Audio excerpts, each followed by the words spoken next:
like how he sideboards into Quicksilver Grail and Tassel.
The awkward silence. I know, right?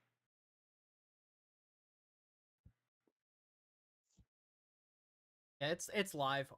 We'll kick it off here in just a.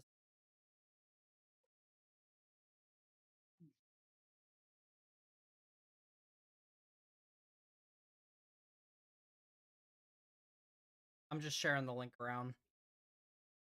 Gotcha.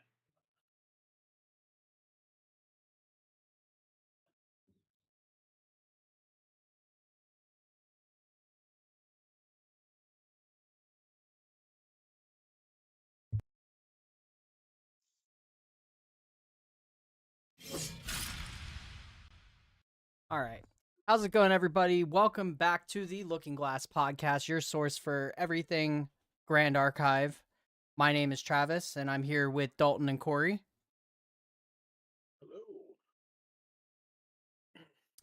Hello. We're trying to do the show live tonight. Figured we'd try something different, maybe see if anybody pops into chat and has anything that they want to have us yap about. So, but other than that, we do have an agenda, and we're going to be talking about a couple things here. Starting off with, I guess we'll kick it off with the release of A and B Alter last weekend, and if it's had any kind of splash or impact on anything, or if it's really even worth spending any money on. So, I guess Corey, I know you had some opinions before we started the show tonight. So, what are your thoughts, man?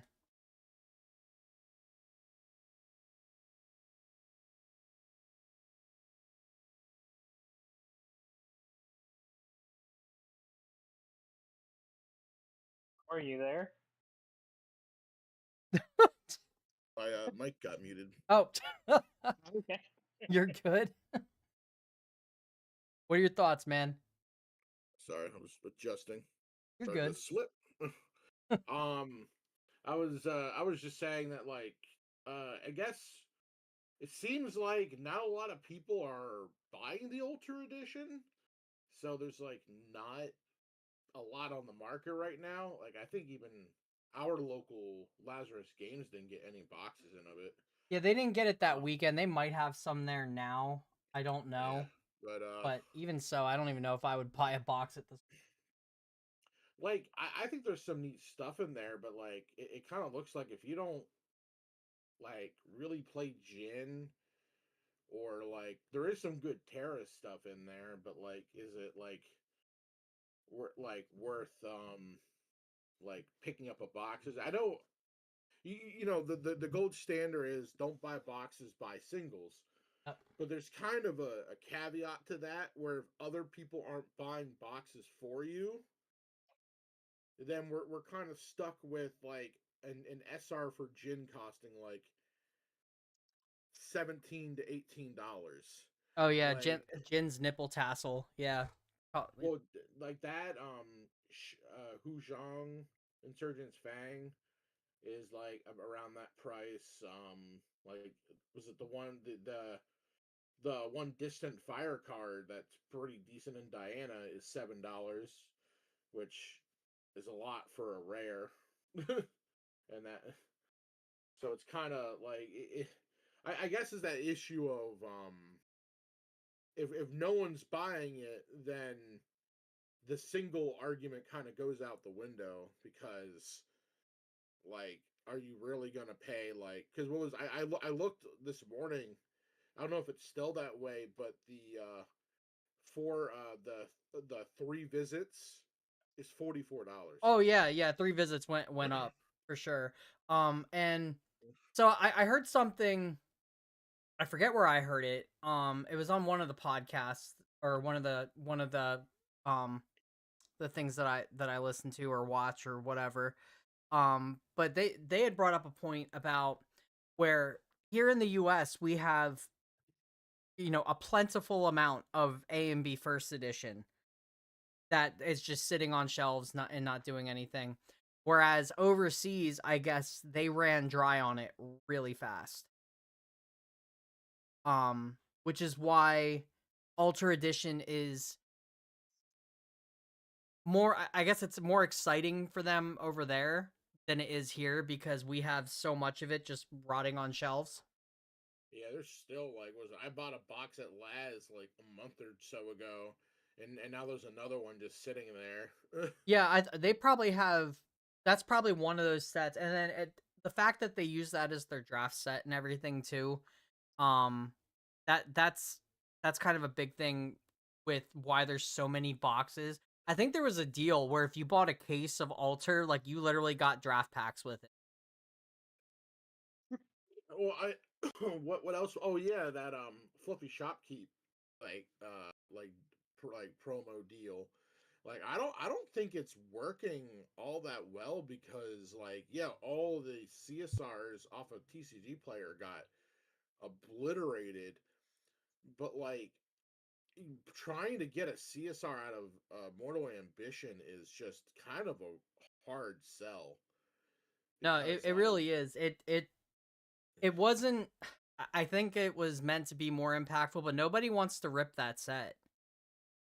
because like, it's just like, you're just pissing money at that point. Yeah, Like, I yeah, you mean, could profit hard, because I think that fluffy shopkeep is like $600 a pop.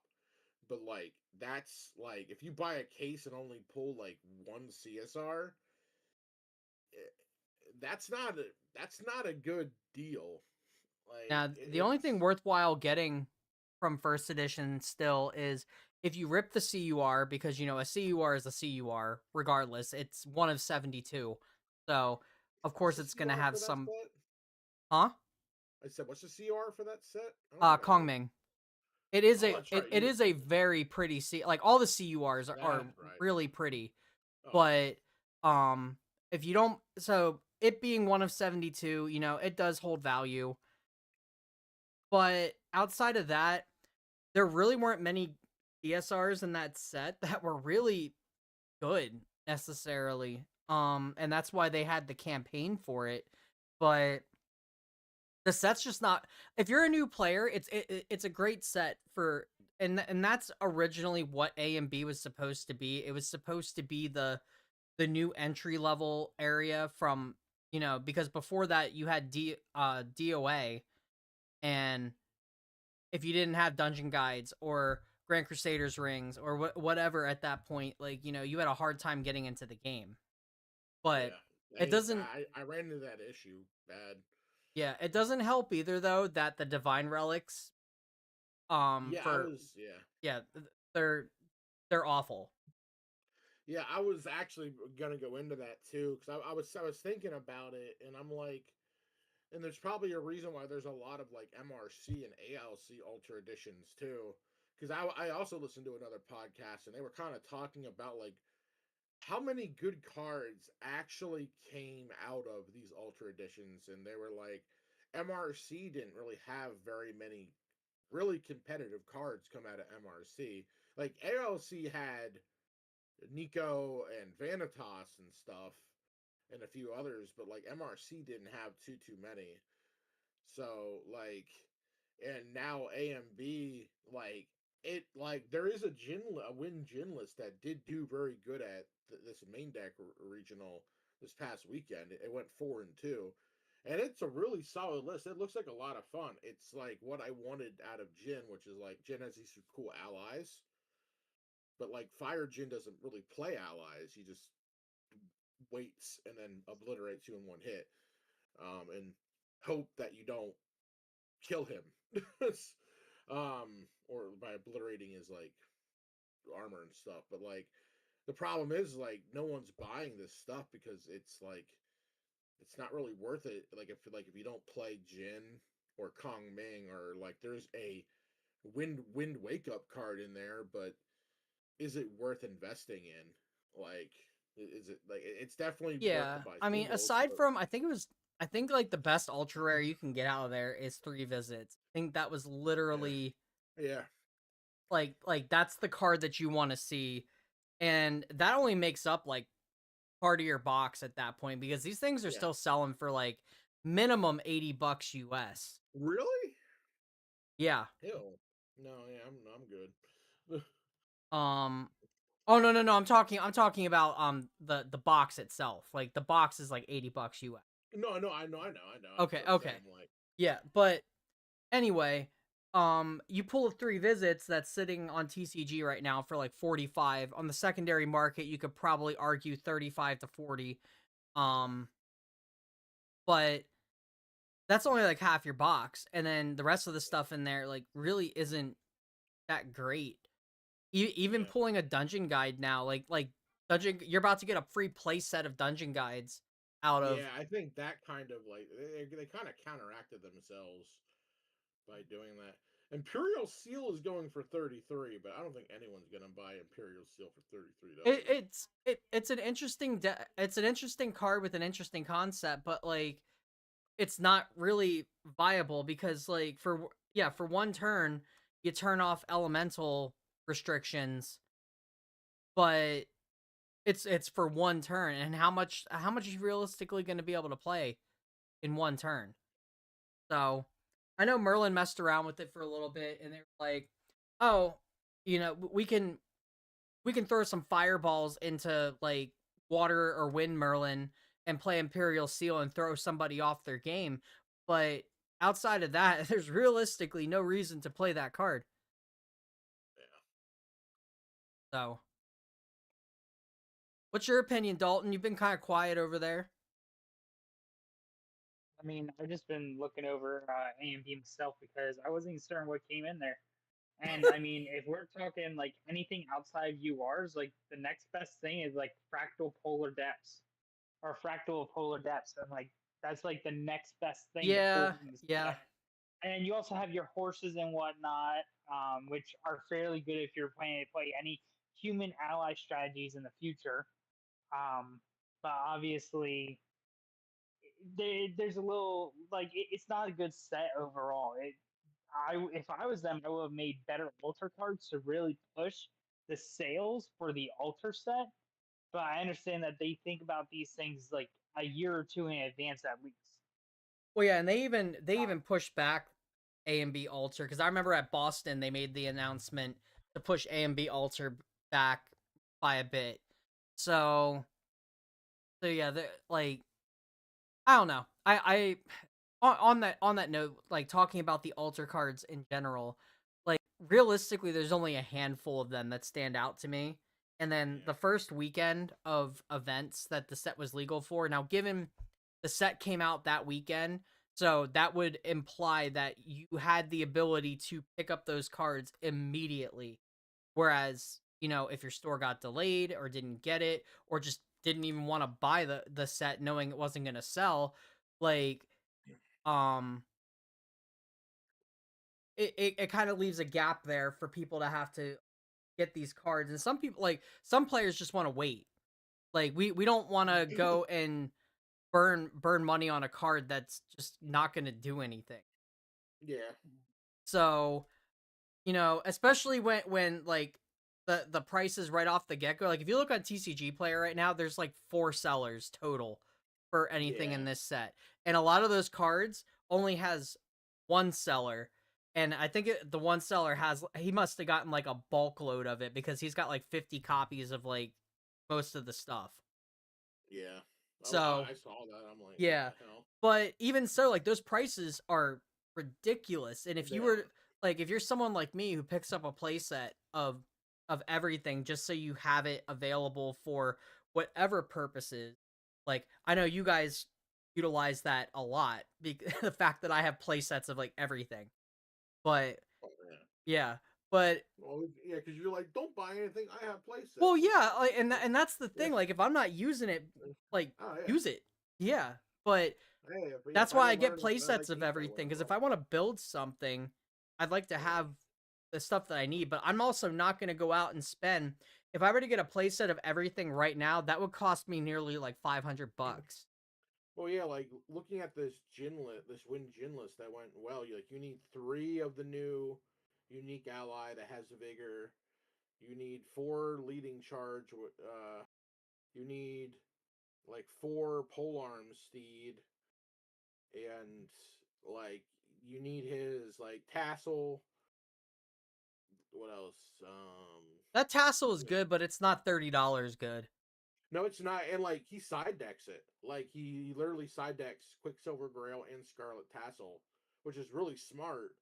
And then he just swaps out Lost Providence and probably like another probably Safeguard Amulet, I would assume. Hmm. And like and like he also plays that that new floating memory like attack card, Lunge of Evoking Winds. So like there's a lot of like in like that if you add that up, that's like a place like almost a place out of that new unique ally is probably like Well, yeah, the cheapest 40 one is like $40. 17.99 right now, and Yeah. he has like shipping on it, so you're looking Yeah, I at hate the yeah, ugh. it's a ridiculous, it's absurd. Uh, just gotta wait for things to go down. Oh yeah. And it's just like and like the list like Win Jin looks like a lot of fun, but like I'm not like willing to drop that type of money on a deck that like may or may not like do well after this. But Oh, like absolutely not. Absolutely not. because like looking on TCG Architect, it's like they're estimating it to be like $300, like or 285.54, Hmm. and that's like funny enough. Most of that's like the new stuff probably. Blanches are still really expensive, but that's just Blanche. Well, Blanche has never had a reprint, and Blanche is from FTC and is one of those cards that, like, I you think she's know, finally getting a reprint in a few months, thankfully. yeah, yeah, it's good that Blanche is because Blanche is a great side deck card. But He back main decks it. Funny enough. back back to A and B Alter. Yeah. Aside from those few Jin cards, I guess I guess the Kong Ming support is okay. Um, People really like that recover card because it does keep her in the I don't game even know a if I bit. consider that Kong Ming support. That's just more generic Terra support, if Well, anything. yeah, that's what they were calling it. They were like Terra support. I'm like, yeah, Sylvie can abuse the shit. Yeah, it's generic Terra support. I'm talking like the Kong Ming stuff in general. Oh yeah. Like the new Fantasia that she got that helps to it kind of helps to facilitate using Planner Abyss, which I love Planner Abyss as a card. Just a complete board nuke is insane to me. And the fact that that card really didn't see any play because it was so hard to pull it off. Um, it's insane to me. So seeing a card that kind of helps to facilitate that a little bit better does kind of it does kind of make me wonder how it would test. Like it has me back in the think tank on Kong Ming again. But I'm not gonna pay $17 for so like when none of these cards see play, they'll drop in price and that'll be the end of it. So um I am in no rush to go and pick them up right now. And it makes me wonder how HVN Alter will sell as well because HVN Ultra I think will have personally I think that will have more interest to it because it's gonna probably directly it's gonna have support for Kongming and Jin, like in a minor way, I would Our think. favorite champion, Guoja. But yes, Guoja and Diao Chan are both gonna get like direct support from that set.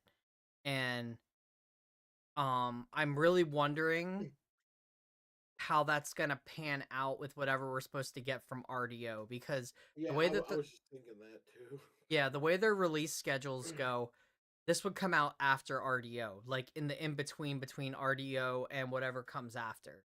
So do we get two alter editions before a new set, and then it goes? No, so it usually goes like the main set, and then in between they'll slip in an alter edition, and then you'll get another main set.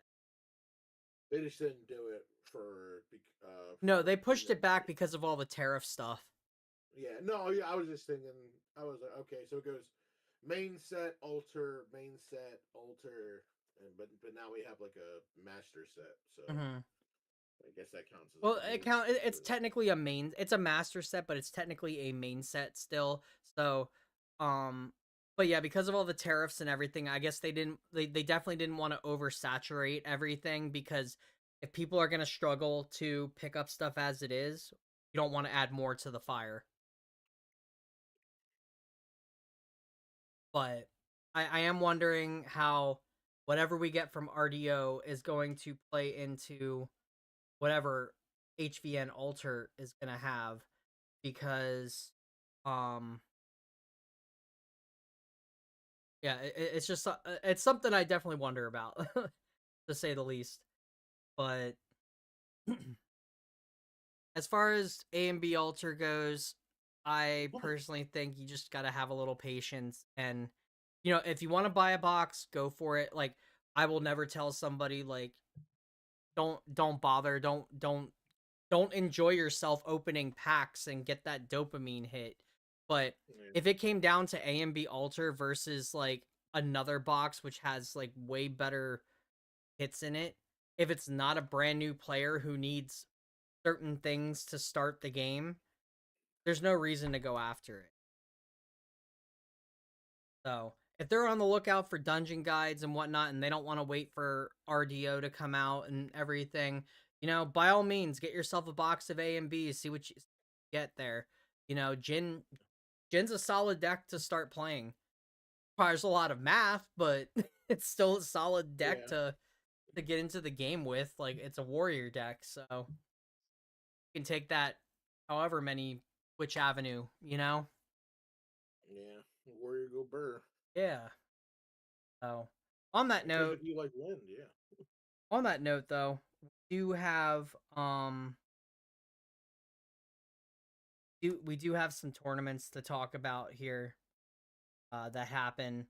Nothing too major. It looks like a lot of store championships, and I think we had like a regional or two. I believe the main deck regional happened. I don't Yeah. know.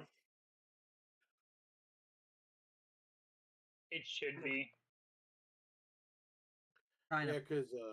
Yeah, cause like main deck was talking about it. I saw that they had a video and they had a bunch of decks that were a lot of them were at their regional, and it was a I'm lot of interesting stuff. Like I was pretty intrigued by it. trying to find. Like, there's a bunch of store championships here, which I don't really want to touch on the store champ, because that's hit or. But um, I'm not seeing the main deck regional on here. I found it. I have it up. All right, well, enlighten us, Corey. What took the top 8 slots? So it looks like if I'm reading this right, we have Fractal Dalchan went 5-0. Your standard 501. oh, was it 501? Oh, I don't see it all. So they on TCG Architect they don't have the entire thing. I had to pull up mini decks just to go and pull everything up because I was like, why is this saying 5-0 when there were 6 rounds? So Because So didn't I Nico guess this take that event? Nico got second. Okay. Nico went 4-0-2. Yeah. Okay. Yeah. That makes a lot of sense now. Travis's favorite deck, Lux and Xander, took third. But the Nico and the Dowchan had it undefeated. Fourth place was a water. Oh, this is Astro Diana, I think. Oh, sweet. Yeah. Yeah. Happy Jack. Nice. Yeah, that deck got fourth. That went. Good on you, bro. That's not Astra. That's just Looking Glass level 1 Diana. Oh, Oh. never mind. I retract my statement. Okay. Yeah, that makes a lot more sense. Okay. Yeah.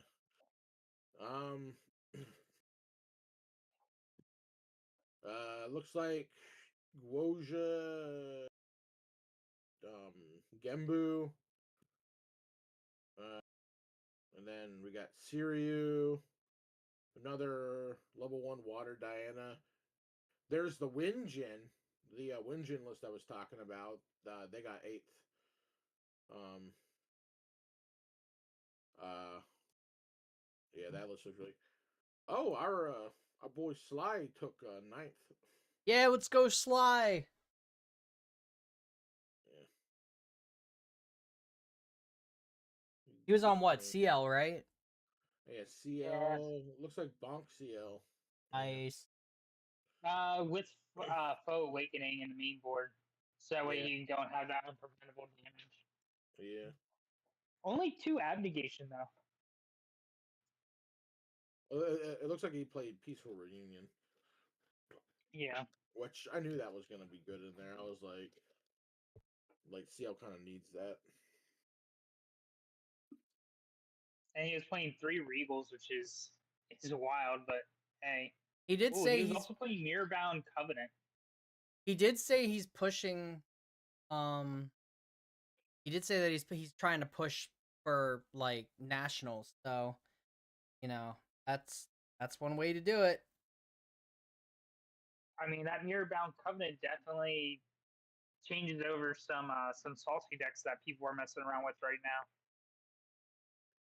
So, Unfortunately, though, I think only top 8 got prize cards, so he was just shy of it.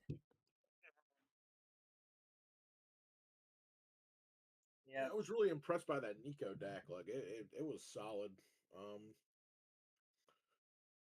What is it? It's a bunch of allies and assassin prep counter generation, right? No, it's played 4. Um, it played Looking Glass purely for unmake duality. So I guess if you don't like that, you can easily sub. I love that how out. Looking Glass. I just have to put this out there. I love how Looking Glass is like a $180 card right now, and it's only played in most decks to just blow it the fuck up. Hey man, draw 2's a draw 2. Played like 4 acquisition rejection. Played 4 of the Aquafire essential, which that thing is. I had a lot of fun playing that on Tuesday. That's definitely a solid card. 4 decree conniving plan, which is crazy because I just looked on TCG Player when we were talking about A and B Alter. There is 1 left on there, and it's a foil. Like one, like that card got bought out. It played a fractal, normal water stuff, paladin, fracturize, fractal rain. Played the primordial ritual. Typical Nico stuff, ravishing finale, refracting missile, song of frost. Surprisingly, no frost binds. It played title lock instead. Though with mirror coming back, I don't. And like Lantern, I don't know if title lock would be as effective right now. But Yeah, you have to kind of adapt. I mean, like if people don't get back onto Lantern and stuff, you just punish them for it. Yeah, Thronekeeper Bullfrog played 2 of those. Tweedledee seems to be kind of like making a rise here. It is a 3/4 for 3, and like once you use it, it is a 0/4 taunt. It's nothing to scoff at. But what I really liked was the side deck. There's a card that was playing Pure Beyond. It's a one cost Oh yeah, target the one that out. lets you see stealth. Yeah, and then you can ephemerate it and then use it again. Yep. And I really like that. That's a Need that. nice. You need that shit against Dalton. It's immediately what I thought of, and I'm like, I think I'm not the only one who was getting pissed off. But they sideboarded Snow Whites, which is pretty cool. Typical staggering strike, two Mustang, um, two overpowering defense in case they have answers to your ravishing finale and mill shenanigans, and then funny enough, you yourself Lantern. Yep. um, So yeah, and then like the material deck played standard backup charger, enfeebling orb, magebane lash, smoke bombs, terrafring, facade, and then vapor jet shield. I think it kind of answered a lot of things that I was kind of feeling when I was playing, which is like taunters really mess with Nico bad, and I feel like it did need a little bit more of a heavy ally engine, not too much to negate your like because like you do need float, so it played like I think like 27 float. I think there's a way to tell in here how many float that it played, but it played a good amount of float. It seems really solid, and I picked up the stuff for it. I'm excited to give it a shot like when my stuff comes in. But yeah, but it seems like Spalling Cleanse is kind of a staple in water now. Well, Like yeah, it's because if you're not on the mastery, like yeah. it's just a recover 3 with generic float. Yeah, it's a 2-drop. That's pretty nice. Yep, 2-drop generic float, heal 3. That's Yeah, one. That's one less than a fast cure. yeah, yeah. You don't got to worry about not getting the recover. But yeah, I'm really liking it. It seems like it still suffers from tri castles, but I don't think there's really much you can do. But thankfully, if you at least have allies on the board before they drop it, it shouldn't be too bad. But We shouldn't be super quiet. I checked the sound, Sly. One sec here. Let me kick it up just a little bit more then. Um, yeah, Sly's in chat right now. He says sprawling cleanse is bullshit. He said that sounds super quiet, so I turned it up oh a really? little bit. So hopefully that helps. But What do you mean spelling cleanse is bullshit? Because it heals. Yeah, but I mean, water decks need that. A lot of water decks are fairly slow in this format. Anything that helps them out, man. Just play fast cure like a man. Yeah, sure, okay. Sure, fast cure always in that situation is always available to a water player. yeah, well, why would you? Why would we want a fast cure when that heals for 1 point less and you don't have to be lower influence? Yep. Yeah. I've been really enjoying water. I didn't think I would enjoy it as much as I did. I Yes, just kind of come to like, the dark side. well, it's just like like I like all the elements, but like wind is just like it's like I like wind gen probably is the best wind list I've liked besides. I had high hopes for wind CL, but like I hate like when they make an engine that's really cool like token spam and then just have it be completely dog shit and unplayable. So you just go to normal wind ally shit, and it's like, well, like I could be playing a better deck at this point. Like, Yeah, yeah. There's some questionable engines and everything. Um, honestly, like, gonna segue off of. There's really not much more to talk about in terms of events. It was definitely a lot of smaller ones. I think the main deck one, the bigger event to highlight of talk about. the highlight of the weekend. I know. I think True Champ has theirs this weekend. Yeah, it's Yeah, Michigan. because I know a lot of our local guys are going up to it and everything. We have Banish Zone at the end of the month. I find it So funny that Corbin posted that link, but isn't he going? I think so. Yeah. But anyway, um, I forget where I was gonna go with this. Michigan was going. No, we were. So I was gonna segue into something, and then I rambled and I lost I lost track of what I was talking about. Oh, we were talking about deck engines. That's right.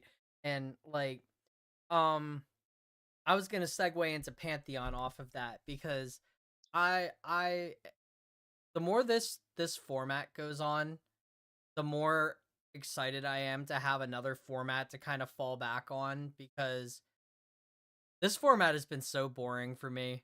It really has. And Dalton doesn't help because he brings like a deck that like takes 2 hours to play against. that Look, I'm seems to not be. taking that long. I'm not taking that long to play. It takes you guys that long to figure out how to play against me. There's a difference. What do you mean playing Well, to against be you? I had you fair, out against you. the other night I was playing just fine against you. It was more the fact that you just refused to fucking die. Hey, we may be seeing that. Like if that Wind Alice deck takes off, Oh, I really hope it doesn't. I really hope like that we're deck gonna just be stays seeing. a Like I meme. find it funny that the reason that they changed the way like the game works in the beginning was to try to stop 50-minute matches, but nothing changed, and now it's gonna be worse. Like because like that deck is going like if they can't kill you, you're not killing them, and it's just gonna go into a stalemate. I think like a lot of because like this past Sunday, what was it, a few people at our locals were playing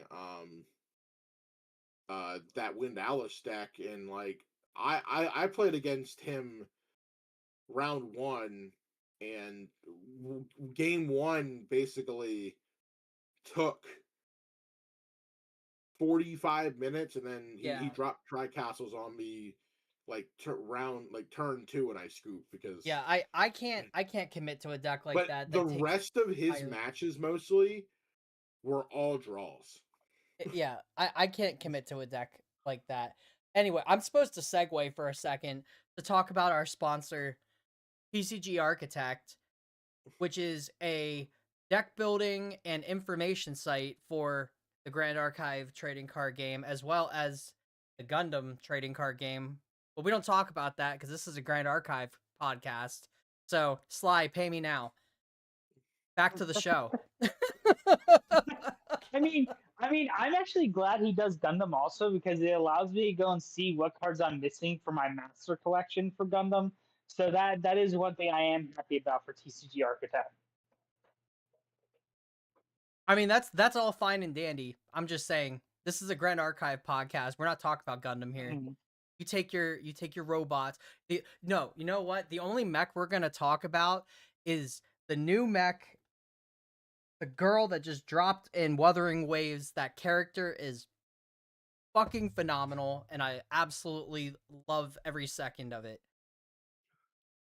That is the only mech I am I willing to talk I about. have no idea what the hell I you're know you talking don't because you don't play these games. Corey's cultured. Corey knows what I'm talking about. Yeah, I'm rolling on her right now, but I haven't got her yet. Dude, I got so lucky, man. I hit her off of 20 pools.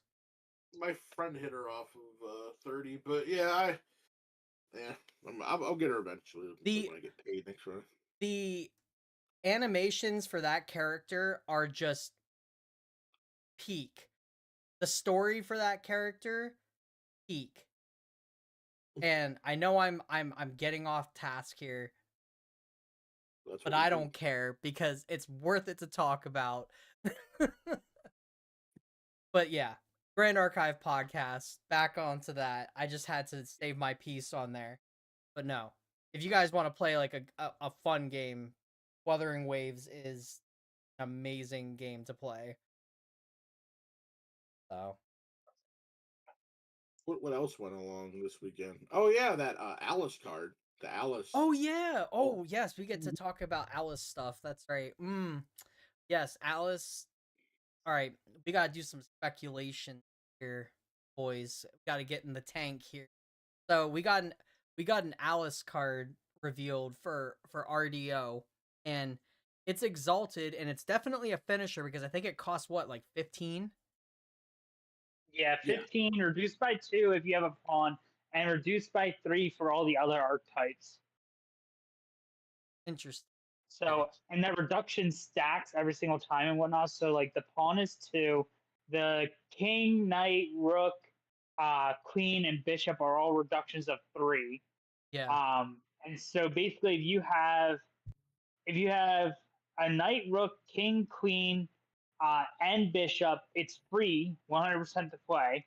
Which it would be rough to do that. So the only thing I can think of is they're going to get a card that's going to enable both water and wind at the same time in RDO for Alice specifically, or they're going to make a rule change for it.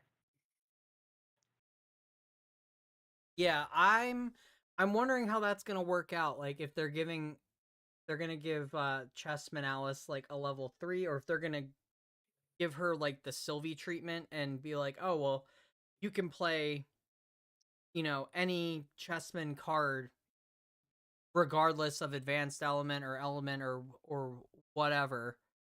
I guess we'll have to wait and see, but there has to be something there because Phantom Monarch's gimmick is completely different than Chessman Alice.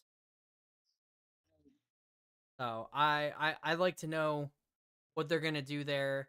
My thoughts on it are we're gonna get a level 3 for each of them, but the other thing to take note of is you said that there's no champions in the set. They already confirmed that there is no champions in the main set. The only champion from this set is going to be in the Recollection deck, which is Mordor.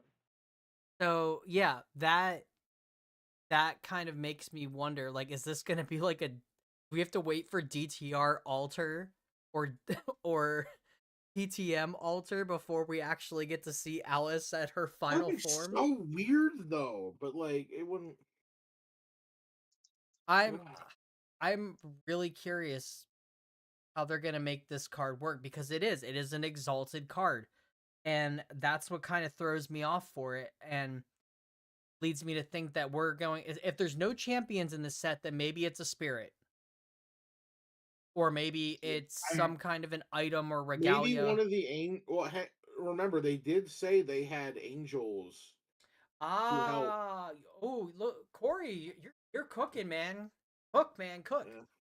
Yeah, maybe one of the angels will enable exalted like for champions, maybe allowing champions to use advanced elements, or maybe just norm elements, because I don't know, enabling champs to run any advanced element would be very toxic. That means abnegation will be everywhere. But yeah, like maybe it'll allow you to like activate like level 3 cards for the turn, like norm exalted elements for the turn, and so you'll be able to do certain things. Ugh. I've kind of wondered about this because like Alice is on a lot of the exalted card art, and it makes me like it really makes me wonder how the hell are we supposed to play these cards with Alice? Like, some of them were clearly designed for her, Yeah. and you can't play them because Chessman doesn't have a advanced element. So Yeah, I wonder how this is gonna work, because I found it funny though that you'll win at the start of your next turn, but I wonder how many games are just gonna get blasted after playing it, like immediately after they play that attack, they just lose.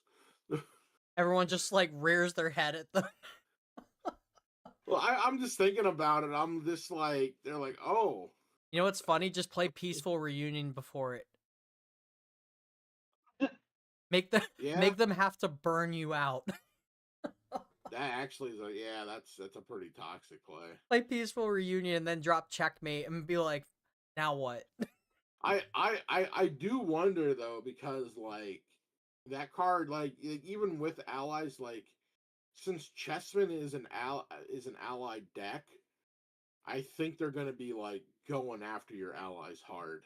Like they're not gonna let you keep things on the board. Because like I kind of ran into that issue like that when I was playing like Wind Ally CL. Mm-hmm. Like people hard targeted my allies like immensely, and like especially since Alice doesn't really have anything else. Like she kind of needs those allies on the board. Well, this is only one card out of a humongous No, I know, I set. know. I'm more talking about her like WinCon because we don't really have anything Yeah. else. I can only Like assume I that there's hope going she to gets be. more to flesh it out because I don't think this is quite enough to really push her out into No, like both of her decks feel very incomplete. Like, Chessman, regardless of element, and Spectres feels very incomplete. Um, there's no like Spectres has no win condition. You can argue that Chessman has a win condition because it kind of does, but at the same time, it's not easy to get to that win condition. Mm-hmm. So I would like to see how they're gonna make this go a little bit like flow a little bit better. Um, Same thing with like I saw that there was like a new cardistry unit coming out. Um, oh yeah, that's that one's gonna pretty cool. huh?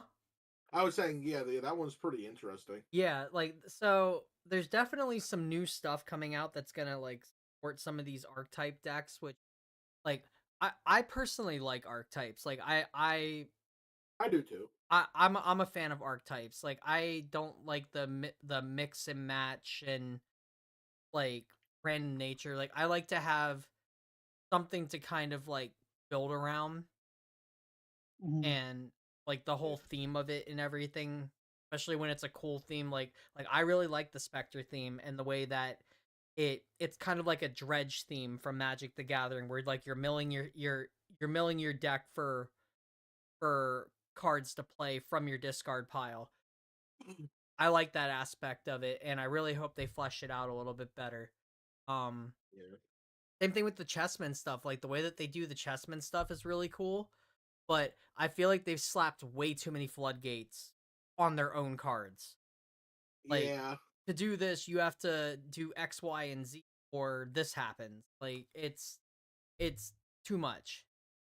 It does make me wonder like what they go into like when making these archetypes, because I get like fun first, but at the same time is like like you gotta make like the decks like kind of flow well, because like making them competitive isn't everything, but at the same time like making them flow well is also an important thing, and that like also ties into like a competitive deck. But like I, I don't know. There's just something really like weird about like playing the Alice deck. It's like it felt like you said like it kind of like change you kind of chain yourself, and then putting like their best card as a token where they can just get baby greened right out the gate is just so toxic.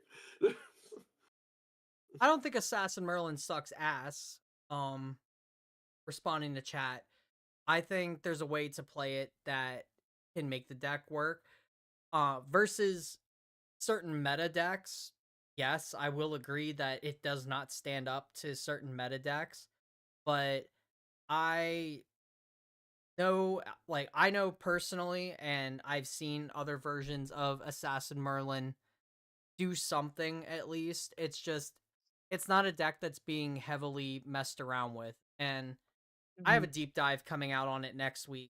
So that'll be out there for Yeah, people. Assassin Merlin, like she's there. It's just like I think she kind of runs into the issue of like a lot of decks right now. It's just not a good time for that deck. Well, Like, she's just really slow, yeah. and that's just the issue. Which a lot of decks run into that. It's I don't even want to say it's just Merlin. Like a lot of like I like Tony, but he's too slow. But like once you get there, he's really solid. but that's if you get there. Yep. Mhm. I think even Nico to a degree is still kind of slow, but um, I think she has potential. Yeah, it's just like if your deck, like, I think that's why level 1 decks are so prominent right now. It's just like you either finish a game in 10 minutes or a round in 10 minutes, or Gene you counters aren't too slow. Again, responding to chat. Uh, mm, Sheen I- counters aren't too slow. The mechanic itself is just flawed because there are too many ways to avoid the mechanic, to get to skirt around the mechanic, I guess you could say. Like if they put it on a stealth unit or if they put it on a ephemeral unit, that ephemeral unit went like it doesn't it just disappears basically. It goes to banishment, so you don't get those counters. It's it it's one of those things that like the mechanic should have been fleshed out a little bit better, I think. that Not seems only to be that, the but if they sack the unit, you also don't get the Yeah, sheen yeah, counter. they So don't if you they're don't get playing it either if creation you stack a ritual, unit. um, anything like that, you lose out on it. So what like about the Zephyrin? mechanic overall is just poorly done up. That seems to be the theme of PTM though. It's like there's a lot of cool themes that are just really not well thought out. Like Mhm. chess finale not well thought out. Yeah. And that's the thing, like, so Vectors, we yeah. we go back, like, that ties right back into what we were just talking about all of these themes and ideas and mechanics and things that just outright don't tie in to, like, they don't, they're not effective enough, or they're missing or lacking something that makes them like on par with something else. Like Mhm. you look at Guoja and her quest counters and how you can just turbo up the fucking ladder with quest counters, and there's zero ways for you to interact with these quest counters. But a deck like Merlin gets these sheen counters and everything that you have to build up to a specific amount in order to actually do anything with them. But you can interact with them in more ways than one. Hell, they even printed a card in the set that literally removes them. So, but for Guoja, we don't have anything that removes quest counters. Yeah, that is true. We don't. I mean, I'm responding to chat, but so at the end of the day, they're not going to rotate a format due to the fact of that some players don't like what's in the current rotation, and there's nothing really that's insinuating that they should rotate it. In all honesty, should they ban certain cards to make other decks come up to the front line? Yes, but at the Yeah. same point in time, that's something that Silidar and them have to go and all talk about and decide how they want to do it. Just like they say before that they're talking about redoing the whole ban and restriction list where the categories are going to possibly change quantities and so on and so forth. It all depends. Everything depends upon like what's going to go on or how frequently they look at things that need to be banned or addressed, like moving things from cat 3 to 1 or 1 to 2, etc. They said that, and I believe it was London's closing was that they were saying that they were going to more frequently check into ban restriction things. Yeah, I think the way that they're going about it is just fine. I really don't feel like rotation is the answer to this problem. I've played plenty of games where things rotate, and it is like it's the worst feeling in the world to have these cards that just they're literally useless to you. They're worthless at that point. And um with their only other format being a casual format like Pantheon coming out, like being like, oh well, you can still play one copy of that card in Pantheon. Like, yeah, that's great. It doesn't do anything for me with this playset that I have. Um, I'd much rather them ban a card every now and then and not be able to use that specific card than ban an entire set of cards and maybe I have a favorite deck. Like, what if I enjoy Kongming and then at that point A and B cycles out and then Kongming is no longer playable? Like, that would piss me off and make me not want to play anymore. Yeah, rotations are a fickle, like are a really controversial, I think, TCG. Like some people really love rotation and only want to play games that have it, and then some just utterly despise it because, like you said, like some people have their favorite champs. I imagine if they banned Kingsire Merlin, a good portion of the player base would probably quit. Yeah, I think I think there just needs to be, uh, from what it sounds like, I really want to see what they're gonna do with RDO and what comes in there with this Angel support for level 3 decks and everything. Because I, for one, enjoy my advanced element decks. I like being able to go to that point, that precipice, and play the game. I hate all these low to the ground, like, I'm gonna kill you in 2 turns, and it's like, why are you even playing a fucking card game if you just want to sit down at the table for 2 turns and get back up? Like, Also, I don't know if rotation would solve the low to the ground issue. No, it wouldn't, due to the fact of that. I mean, even if we rotate out, let's say we rotated uh, Haven and back, all right, we would then still have Fire Diane in the format. We would still have part of Wind Wake Up. We would have a couple other Yeah. things that are in the format. CL Oblation would still be in the format, and so on. So it wouldn't solve a lot of the problems that we're having yeah. in this format of rotation. As well as responding to chat, look, it's pretty bad that Lorraine is used over Diane for Wind Wake Up. Wind Wake Up is just Diana. You have to play a lot more cards for Wind Wake Up, so it's just better in Lorraine. I mean, there's not really anything besides that. Though that, yeah, having to make them distant is kind of.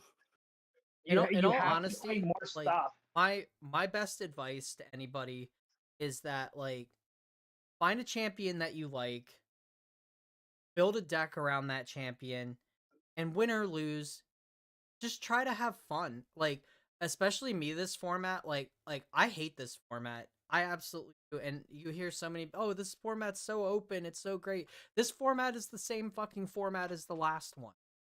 Nothing has changed. Mhm. And I didn't like the last format either. That's why I didn't want to play in Jersey. I wanted to judge, or I chose to judge instead. I wanted to judge this season too because it just sucks. I In all honesty, I would rather just do what I'm doing this season and playing decks that I enjoy or trying strategies that I would never normally try because I'm too, tunneled in on trying to win an event or do something. Like, I just stopped Mhm. caring. When it comes to that point where I actually want to push for something more, then I'll push it. But right now, I'm enjoying playing stuff that I enjoy, finding fun in the game, and making content currently. Like, that's Mhm. really what I'm here to do, is to provide quality content for you guys so that, like, maybe you guys can find the same fun that we find in some of these, like, wacky deck ideas that we come up with. So hold on, give I'm me 1 second. So the reason why that I'm defending in regards to playing Lorraine over Diana is due to the simple fact of Diana, you either have to go Aether Charge or Bullets. So you have to waste deck space or material deck space to play cards that aren't going to further you in the game state to make it where it's a viable strategy without losing resources in the long run. Where Lorraine, on the other hand, is able to generate resources fairly quickly, as well as she has the utilization of class bonus wake up cards specifically for Warrior and Guardian that are in her classifications and whatnot. That just makes her an overall more consistent and better deck than what Wind Wake Up Diana is. I mean, another thing to look at too is, like, if you look back at the first 4 sets, so let's talk Mhm. DOA, FTC, ALC, and MRC. All right. Mhm. The first block of sets, DOA and FTC, there is a huge, and I'm not even, like, I'm not even um there's a huge difference in between DOA and FTC, and then ALC. Um there's, like, the power difference between those two Mhm. blocks of sets is just astronomical. because you look at Mhm. DOA and FTC, you've got cards like Lorraine and Merlin and Xander, Mhm. like that have all these like huge power cards. And yeah, they had their jank champions. Like you had your Sylvie and your Mordred before Mordred's about to get support finally, it, et cetera, et cetera. But you look at ALC, all three of those champions right off the rip were dog shit. And Diana Diana was the only one that really creeped out ahead slightly, only because Limelight took the time to actually like experiment with the deck a bit. And after after that, you got Sylvie and Tristan, but those decks met the same power like level, I think, of a DOA champion or DOA FTC. Mhm. Like if you look at Sylvie from DOA, like neither of those versions of Sylvie were very good. You look at the Slime Mhm. Sylvie, that Sylvie is on par with that of Kingslayer and Lorraine and Xander. And my point here is that there's a huge power difference between these two champions that we're looking at. And even if you argue like the Diana, the one from like DTR, Mhm. she's strong and everything, but her pool of cards is nowhere close to that of what a Mhm. Warriors pool of cards is. Like Second Wind is literally in the Warrior class bonus, Mhm. whereas like it's not in Ranger. You also get Yeah. access. You also get access to remember the name of it, the attack card that lets you wake up a Rallying. rallied advance or something Oh, like that. Oh yeah, I rallying think it's event. rallied events. Yeah. Yeah. So you also get access to stuff like that. So like yes, like Warrior's just naturally the better choice for like a win wake up strategy. You have so many more effective ways of doing things versus like Ranger. Like yeah, you can still play half of these cards and get the same benefit Mhm. from things. Like it's crazy. I mean, like in response to what the guy's saying and whatnot. I mean, Lorraine staying in the meta doesn't really have anything to do with it because anytime I play against the deck, okay, cool. You have a ranger unit that has 4 toughness. If I burn it for 4, it's gone. If I rest the unit before you swing with it, I don't have to worry about it for wake up for the most part, unless you re-wake it up, etc. I can still rest it, burn it. I can still do multiple things to it. And it's not a problem. If you're having a problem playing against wind wake up, I hate to say it, but that's more of a problem for you than what it is for anyone else. And in all Like honesty, like I hate to say it. Lorraine is a powerful champion. Don't get me wrong. Like the ability to just come Mhm. in with a weapon is crazy good. Her level 2's busted too, because if you can cleave a board Mhm. of allies, you get to draw a crap ton of cards. Like he's got some crazy good abilities there. But at the same time, I really don't feel like You can work Lorraine around it and play around it. Though. It's not that strong. She's well, really I don't no, feel like Lorraine is actually that not like I honestly anymore. don't feel like any champion really is crazy. It's more the tools that they have that's the problem. I find Mhm. it's more the colors now. Like green. Green is just an overwhelming color.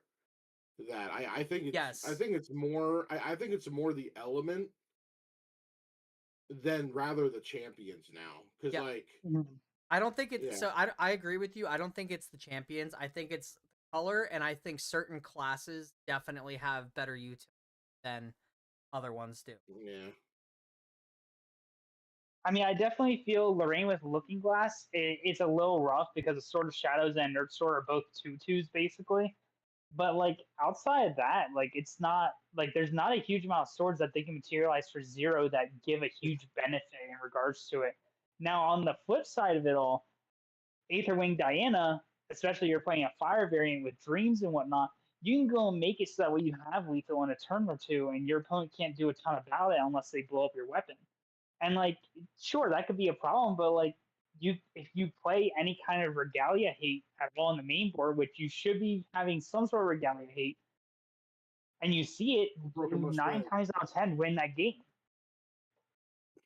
At the end of the day, Yeah. too, it's a card game. It's gonna have its flaws. It's gonna Mm-hmm. have, you know, the at the end of the day, it comes down to do do the flaws outweigh everything else? And at this point, Mm-hmm.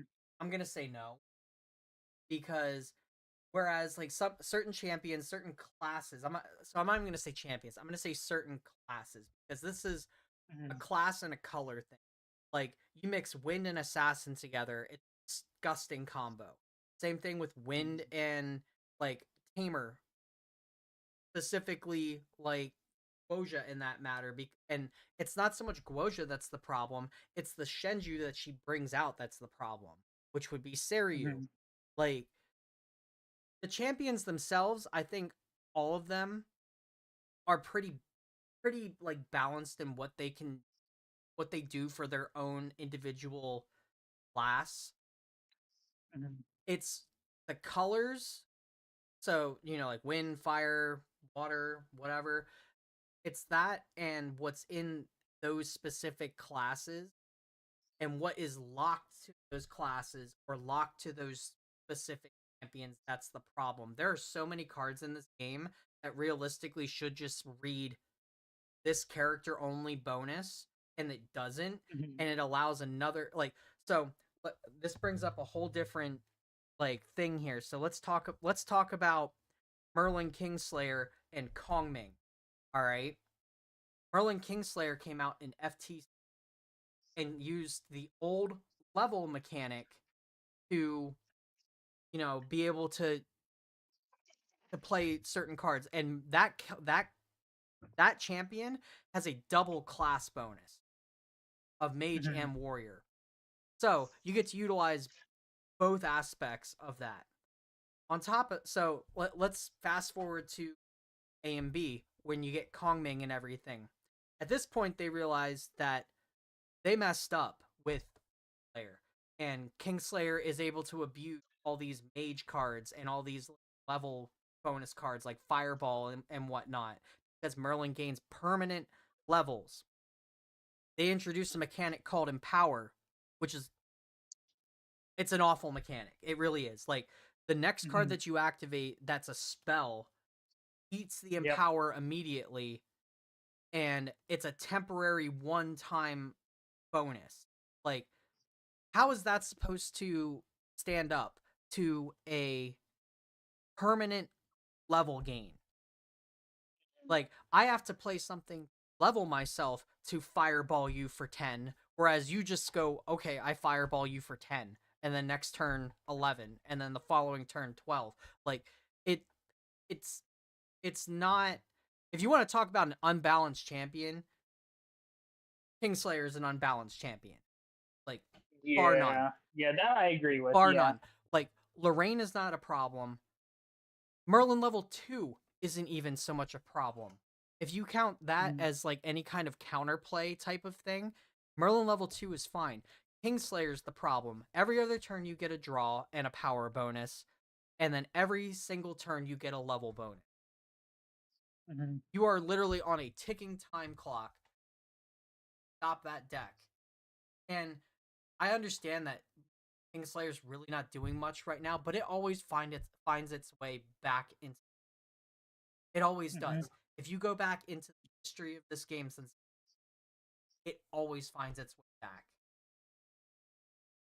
And Yeah, she's a solid deck to have yeah, on the back but the other burner. thing that is that because of her existence, it is preventing them from being able to make solid mage cards, because of the Mm-hmm. fact that Merlin can abuse level mechanic better than anyone else can. Rye can do the same. Definitely the problem. Like, Rye Mm-hmm. has to actually work for his stuff and everything. Rye already took a hit on the cards that were broken. Mm-hmm. As far as Merlin goes, Merlin hasn't taken any kind of a hit whatsoever. The only hit Merlin got was when Sword of Avarice got banned, and that card was busted. Because anyone that knows what Pot of Greed does knows that a card like that is stupid. Yeah. Agreed. So, but what I'm saying here is that by not hitting a card like Merlin, by not like thinking about that particular version of Merlin and everything, especially for the fact that you have now created a new version of Merlin that you can focus on. Mhm. Um, in general, like the mage class is going to constantly suffer. Now you have to make these power bonus cards. You have to continue to make these empower bonuses, and empower itself just is not that great of a mechanic. It really isn't. And that's why, like, if Mhm. you look at all these empower cards that exist right now, like, how many of these cards get played? I count one, and that's Yeah, sounds Mnemonic. about right. That's Mnemonic Charm, and it's more played for the draw power than it is the empower. Like Yeah. the empower is Well, like actually, that new red one that came out, people are messing with for the. I okay. think I'm it's not an talking about ally brand thing. new ones. I'm not talking about brand new ones. Yeah. I'm talking about up to this point. Mhm. So that new one, like it might see play, it might not. Who knows how it's gonna go? It always starts off with everybody's messing with this card, everybody's trying this stuff. Like, you know, look at Assassin Merlin, for example. Like even we're guilty of like being like, oh, this is gonna be freaking busted. Even I know Yeah, we were more focused on Kingslayer at that point because, you know, she was it doing a lot of stuff back then. well, yeah, it shares a name too. Like Yeah. it says Mhm. Merlin bonus. And that's where I circle back to where I started on this. There's so many cards that should just have flat out like a champion bonus. And I've noticed they're doing that a little bit more now. Like look at the new Jin card. The one warrior that gives like bonus to pole arms and stuff like that. Like those are Jin bonuses. It's not a class bonus, Mhm. it's a Jin bonus. That in my opinion, that is a smart play because now you are forcing them into a bottleneck of like, okay, you need to play Jin if you want to play this card. You like this card, this shiny new card that does really good stuff, you got to play this champion and not Lorraine.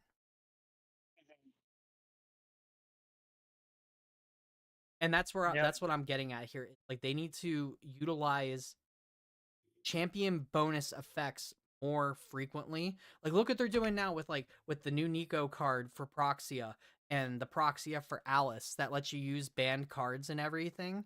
If these had either a class bonus or a champion bonus on them to begin with, we wouldn't even be having this conversation. I Mhm. I'm kind of mixed on it because I think they need a fine balance for stuff like that. Because having a class bonus instead of a champion bonus does help out older champions that may not be getting support Well, I'm not because saying that everything needs to no, have no. Well, hang yeah. on, let me finish. I'm saying like for super powerful effects, like example, abnegation, that should have been an Alice bonus, I but Mhm. it's not. I fully 100% agree. But like, or at least like cleric bonus in case they ever have another Umbra cleric. But like that just being a Well, flat technically out. she's an anomaly, not a cleric. Oh, you're Yeah. right. So You're right. it You're wouldn't. correct. She wouldn't be able to use it then. Yeah. Yeah, So but follow back on the Alice bonus. Yeah, I Mhm. forgot she does lose that. Um, Mhm. but yeah, like that's being used in a lot of decks, which may like I would say like if Tristan and CL weren't doing good, then that may help bring them into the forefront. But Yeah. like there are certain cards like that like just flat out just heal like I watched a guy heal for 16. Well, actually, I think your match, Trav, like when you had like a bunch of curses, you Oh don't. yeah, with the, Yeah, that's a but fun. like So yeah. I watched the Hold guy on, hold playing on, the hold on. piano. I gotta elaborate on that real quick for Yeah, Dalton because Dalton wasn't there for that. So at locals this past Sunday, I played against Tyler. Mhm. He was on like a Turbo Diana list. I Mhm. had, I think, 10 copies of Creeping Torment on my champion, and I just kept using Abnegation.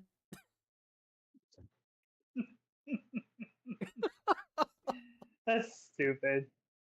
Well, like I watched Kev because he was on Win Alice and like he was up against Slime Sylvie, and right as the Slime Sylvie guy had him at death's door, Abnegation heal back to like to 0, Abnegation heal back to 0, and like I was just like, this is just toxic. Yep. Like I was like, this card is a problem. But like, if I can get back on my point, because I kind of got off track. But like, yeah, like some things I think about like, and like I know I'm I'm a Tony guy, but like Guardian, like like thankfully CL kind of was a Guardian, so he kind of Tony got more Mhm. support.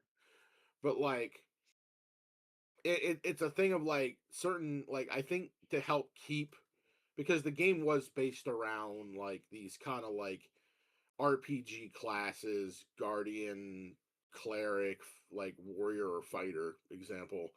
And like that kind of I still want them to keep that theme, but also like for more powerful cards or I guess like signature champion cards, maybe be locked to the champion bonus because like I don't want them just to everything be one champion and kind of lock them into a box because I feel like much as I love archetypes, I don't want them to go too far into that because I feel like it does kind of limit creativity a little bit.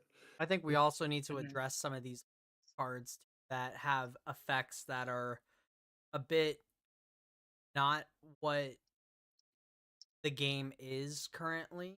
And it's not to the level of where you'd be like, "Oh, well, we need to rotate." The game's not to that point where like you need to rotate entire sets. There's just certain cards that just need to be looked at. Like Mhm. for example, let's take a look at like Kingslayer because of that old level up mechanic and everything. Maybe let Rye just keep that old level up mechanic because he has to actually build up something. It's literally built into his kit. Yeah. Like you can't change Rye without changing like everything about him. Like that's Rye's thing. Whereas you can change Merlin. That's not an issue. But look at Nullifying Lantern, for example. Yes, it is a good floodgate card and everything, but the fact that like water players that go up against that card, the fact that they literally can't get rid of it unless they have to play something in their deck, like what is it? The freaking the horse that costs 4. You have to that's a 5 card commitment to get rid of a Oh, I'm Nullifying working Lantern. Mustang. I'm thinking Mustang, yeah. Yeah. Yeah. Yeah, it's a 5 card commitment. 1 for the card itself and 4 to pay for it. Just to get rid of a lantern or hope to get rid of a lantern. Because Mhm. if you fracturize it, its effect still stays in play because of old state-based rulings. Like Oh yeah, Mhm. that's right. Fuck. or not state-based, like layering rulings. And it's the only Mhm. card that acts that way. It being the only card that acts that way, you should probably change something about it. Mhm. It could Yeah, like literally change. I think you change like one word on that card and it makes it different. And that's what I'm talking about. It's like there's a couple cards in combination with like slapping either class bonus on certain things or being a little bit harder on the name bonuses in specific. And I really feel like that could rein in some of these like strategies that are a bit over the top. Mhm. That that's my opinion on it. Otherwise, like I said, right now this meta and hopefully RDO really shakes things up. I really have high hopes for that. And if not, like they have a casual format coming out, I will sit there and I will enjoy the hell out of a casual format playing one of the champions I really like to play. But regardless of that fact, um, I'm just trying to have fun right now, and at the end of the day, that's really what I'm trying to do because I love this game. I love the the people who like put so much effort and everything, like Silidar and his whole team at Weebs and everything. Like they do, there's such a great staff, and the community is great. I always have good conversations and good interactions with like a lot of people from this community. It's probably the best community I've ever been a part of for a card game, and I just want to continue to enjoy that. Yeah. And that's kind of what I'm focusing on right now. Like this meta sucks. Fine. I'm just gonna have fun and play, ridiculous stuff. Yeah, I really hope that they'll. The one thing I find is that like looking through older stuff, I do feel like Weebs has kind of like just forgotten some mechanics. So I think we were talking with I think it was Braden. I think main deck Braden. I think like he Yeah. was like there was a lot of like we were talking one day like right before local started, and he's like, yeah, there's a lot of mechanics that they just kind of forgot about, and like one of them was harmonize, which I guess if Mm. Alan ends up getting an actual like archetype, they'll probably bring harmonize back. But like there was like what was it like crit, um, what was it like was it crit? Was it Critical. yeah, critical. Um Yeah, I get. Sorry, I'm addressing somebody in chat. Um, I understand a lot of players say this format is open and everything, but it's not so much the fact that and it is it's open. Like anything can come out of the woodwork and do something. Um, the problem is that it feels stale because it's no different than last format. I feel like DTR format, Ryle came out, it it it created all of these different like deck lists, and Ryle as a card, I really do agree needed to be reined in. That really should have just had Alice bonus on it. It really should have. If they were planning to use that card for Spectre Alice, like they created a proxy as Vault that can it's literally the only card that can create that card. Like, I feel that that should have been that way, but anyway, I feel like ever since the Ryle ban and the whole open format comment came in, it's been the same stuff. Like nobody's really experimenting with anything new, barring a couple of players. Like we've seen a Fire Diana do well. There was one person who took a Water Astra Diana list up there, but realistically, it's all the same stuff. And that's why I say like it just feels stale and it's just not very fun to go up against the same things over and over.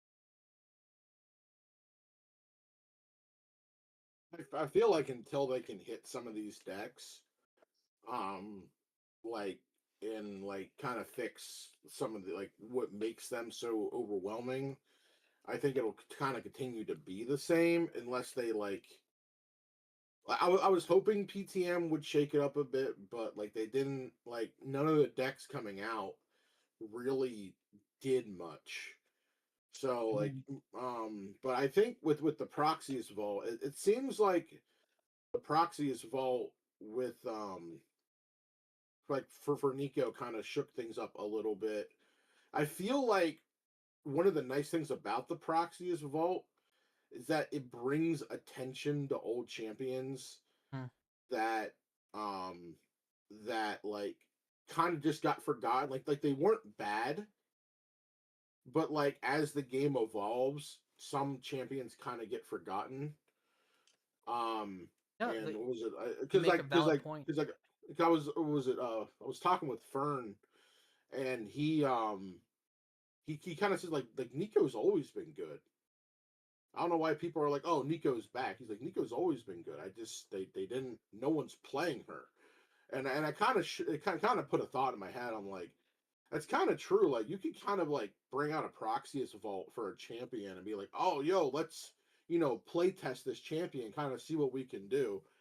And I feel like if they do that, it may help kind of like bring new decks into the format. Will they be effective? That's to be determined. But it does kind of bring it into people's mind of like there are other decks in the format, because I feel like when it comes to like these events, especially Ascents, a lot of these players are there to make top 8 because you're traveling, you're spending money, like you kind of want to win, to make some of your money back. Like these trips aren't cheap. What was it? I think what was it like? Was it Auckland? I think it was Limelight, right? Like he kind of had to make top 8 because he kind of like sold a card to a guy that he didn't have yet, or something like that. And it's like I think people just kind of want to play what they know will do well, Just so they just can. to address the chat real quick here. Um just one thing, let's remember to stay friendly regardless of everybody here has an opinion. Everyone here has, their own ideals and things. So, let's try to respect that with everybody regardless of anything.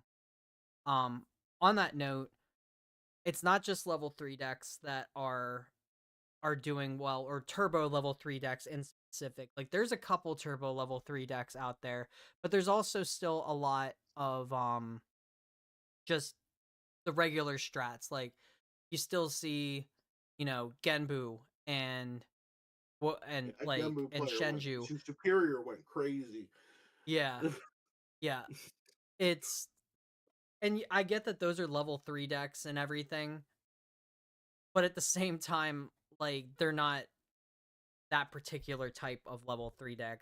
Just like Tristan isn't a turbo strategy. Yell is not a turbo strategy. DL Um needs to get to level 3 as fast as possible, or he gets shit on. mhm.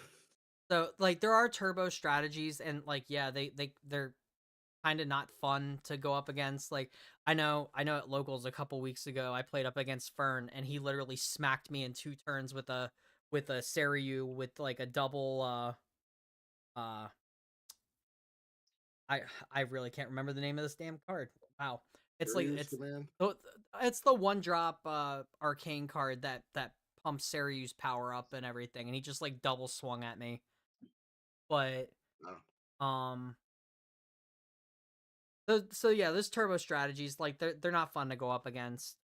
But at the same time, you have to look at the state of the meta too.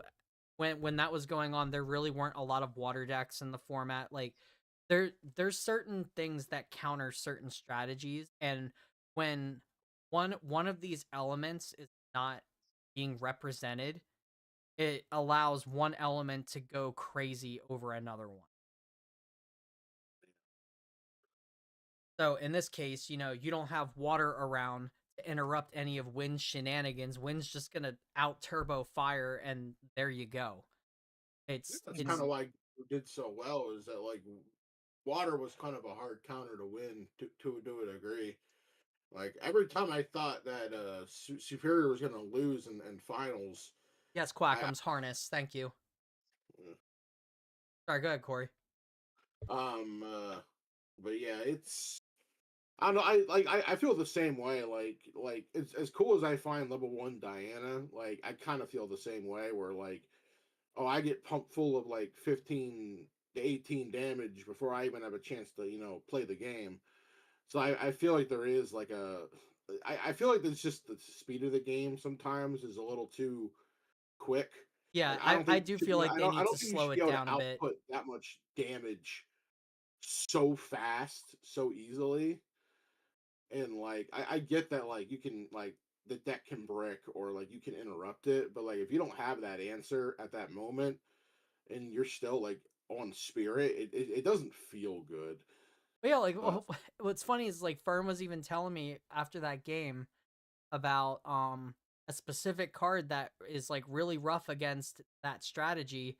but it was an exalted card, and it's like, what the hell am I supposed to do? I couldn't even get up to level 1. Like, Yeah. Yeah. how so it's one of those things that like I really do think they need to look at the speed of the game and slow things down just a bit.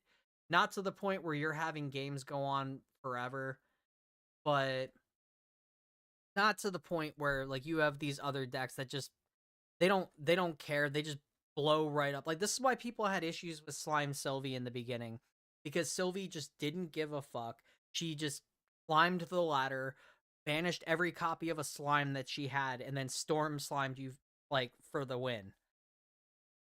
It's the same thing, just in a different packaging. Now you're turboing up to your end game strategy, because your end game stuff is like in your material deck, and it's gonna cause you to win. Like if you go up to level 3 Umbra Diana, you get to make your shadows twin and everything like that, and you start slapping taser shots and everything on people. It's one of those things that you got to slow it down a bit, but not too much. Just to just chat, like there's no guarantee that rotating will slow the game down, because a lot of the fast cards in this meta are current, like level 1 Diana. I don't think I mean, rotating will. even if they slow down the game and whatnot, let's say we decide to rotate magically, then you have things like that spicy deck that you guys saw me play on Tuesday and everything for the stream and whatnot, where things like that become really relevant then. Where it's like, okay, now there is nothing that's able to go and damage me or pace me, mill me, etc. That I can do what I want to do in a timely manner, because you can't do it until you hit late game, basically, because you don't have access to the first 4 blocks, basically. Yeah, you can slow down the game without rotating. Let me state that here, and we do kind of got to start wrapping up here. We've definitely gone way over our normal time Oh, of like it's an been hour, 91 but minutes. Holy shit! but you know what? I've really enjoyed this, and having the chat there, being able to bring things up, because it there's some things that might get slipped under the rug that we would. So I've really enjoyed this, and I hope you guys, chat, have enjoyed this. If you have, please let us know. Because I'd like to do more of this live. If this is something that you guys really, I've really appreciated your back and everything. I can't stress that enough. But unfortunately, we do have to start winding down and bringing the show to an end. But I think we had a very good conversation about like the current state of things. I think definitely need to wait and see what RDO has in store for us, and what Weaves in general has in store as far as the state of the game goes. Um, Mhm. I don't think rotation is something that really needs to even discussed. I think you can slow down the game simply by making a few adjustments, or reprinting an an updated version of an older card with Mhm. maybe something a little less like busted because of the way that it's worded, or adjust a card to come down to the level that other champions Mhm. are currently at, or even you know bring certain champions up to that level that they aren't. Like you look at Tony, for example. Like Tony's just been this laughing stock, a joke amongst the community for like the longest time. Like they're like, oh well, Neos is such a shit advanced element, because like the deck is so slow it'll never win games. Why not make a change to that, so that the deck can't. I really hope that RDO Simply brings. print support.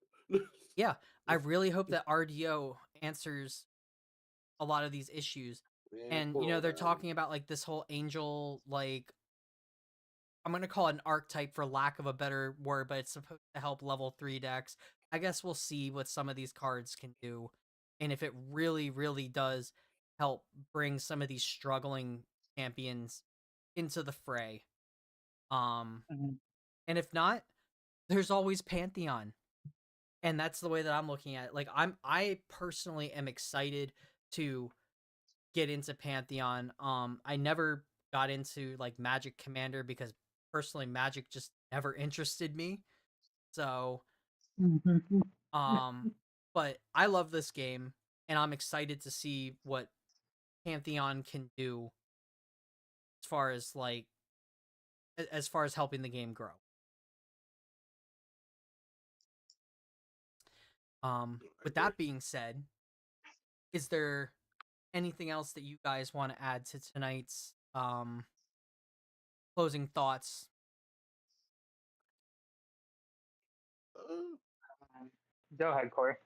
no, I was just saying, like, I don't really think so. Like, I'm excited for RDO. I'm really hoping that Neos gets some at least something decent.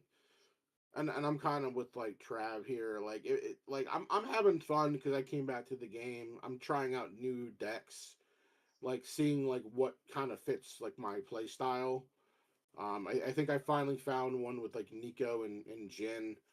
I really want to get the Win Jin stuff and the new stuff that came out of AMB Alter, but until those prices come down, I will not be buying singles.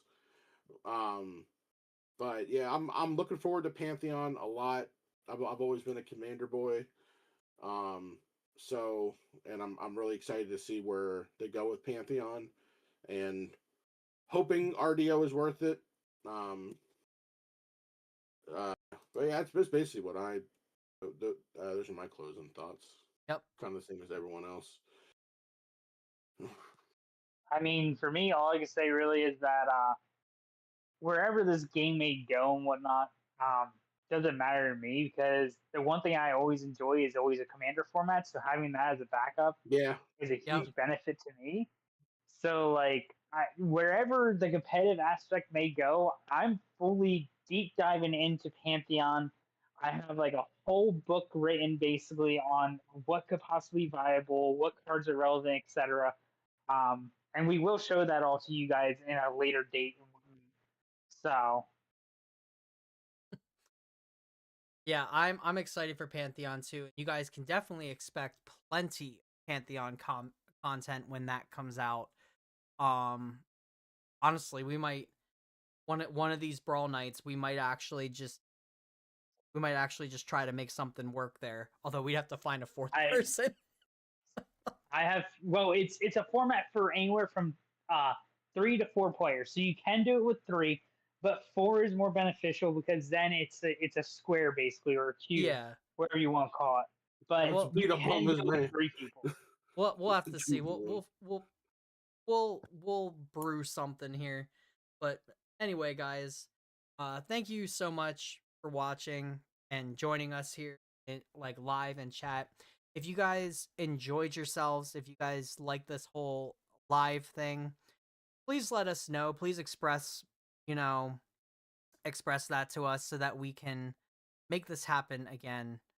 And as always, we will see you guys next week, same time, same place, and we will catch you guys on the next one. Till then, take care, guys.